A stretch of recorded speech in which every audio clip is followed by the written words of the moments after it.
Forces on an incline. As part of Mechanics 1, you could be asked to solve problems involving forces on an incline. Now, this book is being dragged along the table by means of a force of magnitude F. The book is moving horizontally, and the angle between the force and the direction of motion is theta.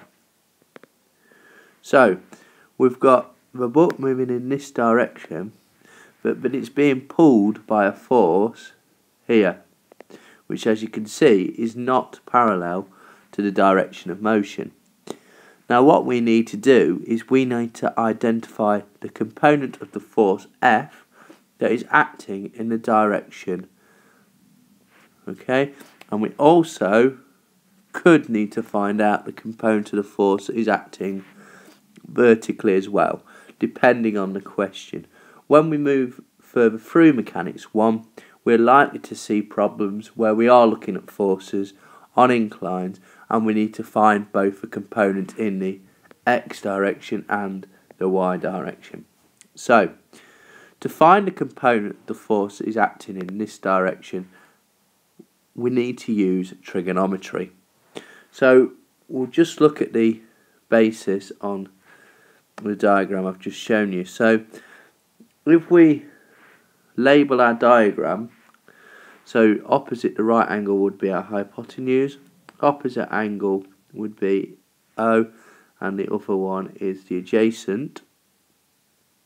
Okay, so using trigonometry, we know what H is.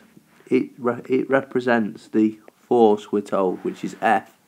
So if we wanted to find the component of the force acting here vertically, we're going to use O and H, which, if you remember back to GCSE, is sine. So sine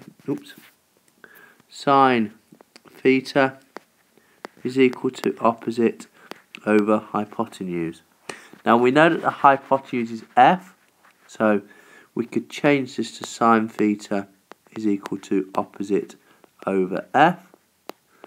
And then if we multiply through, we'll find that the opposite is equal to sine F sine theta is equal to the opposite. So this side here is F sine theta, and let's just do exactly the same for our component in the x direction. So because we're going to use A and H, we'll remember that is cosine theta is equal to the adjacent over the hypotenuse. Yet again, the hypotenuse is the force F, so this is cos theta is equal to A over F, which means that A is equal to F cos theta. Now, those two things are very useful to remember because we're going to use that quite a lot through Mechanics 1.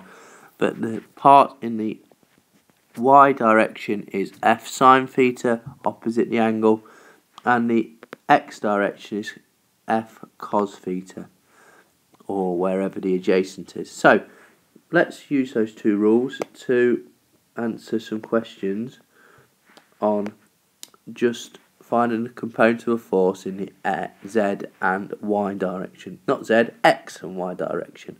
So, we're told here that there is a force of 9 newtons acting in that direction at an angle of 40 degrees. So, we can just make this into a right angle triangle. So this, if we just label the diagram, we've got H, O and A. So if it's the opposite, it means we're using F sine theta. So in the y direction is going to be F sine theta, which is equal to 9 because that's our force, and our theta is 40. If you pick up your calculator, you'll find that gives you 5.79 newtons. If you're doing the x direction now, so we're looking at the opposite, the adjacent, we're going to use F cos theta.